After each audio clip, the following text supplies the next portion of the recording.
Segregation naman po ng basura mula po sa mga kabayan sa Dagupan City ay muling pinakiusap upang mabawasan ang pagkonsumo sa gasolina at muling ipinapakiusap ng pamahalaan ng lungsod ng Dagupan ang responsableng segregation ng basura mula sa mga kabayan upang makatulong na mabawasan pa sa konsumo ng gasolina. Ngayong inaasahan pa ang pagsipa ng presyo sa produktong petrolyo sa mga darating na linggo.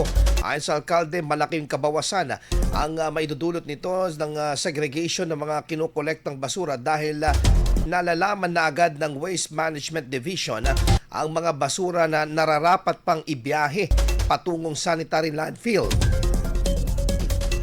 mula sa mga kakayanin namang i-dispose at recycle dito sa lungsod. Iginit naman ng opisyal na ang mga ibang basura tulad ng salamin at ginagawa ng hollow blocks, ang mga food waste at ginagawang pataba naman, habang ang ilang plastic ay ginagawang wholesalables. Dapat maging maayos. Number one talaga, sobrang magastos ang basura talaga. Kaya ako'y nag-a-appeal na naman sa lahat ng barangay captains, lahat ng mga in charge ng waste sa barangay. Sana po gawin natin maayos kasi ang mahal-mahal na ng gasolina. Yes. Tumaas na naman, kailangan pa natin dalhin yung basura natin, ang layo-layo.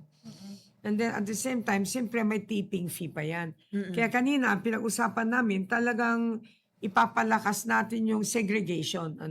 Kasi malaking tipid po sa atin dahil pag nasegregate yung plastic, ay isi-shred po namin at ipapadala namin sa HOSEM.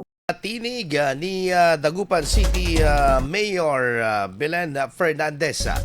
Kinakailangan din umano ang pagtitipid lalo't malaki ang epekto ng presyo ng gasolina sa iba pang sektor na nangangailangan ng pondo tulad ng para sa kalusugan at edukasyon. Samantala, bilang karagdagang hakbang sa pagtitipid sa konsumo, tinalakay din ang 1 oras na bawas sa operasyon ng air conditioning sa mga opisina na papaanda rin simula alas 8 ng umaga hanggang alas 4 lamang ng hapon. IFM News. IFM News. IFM News.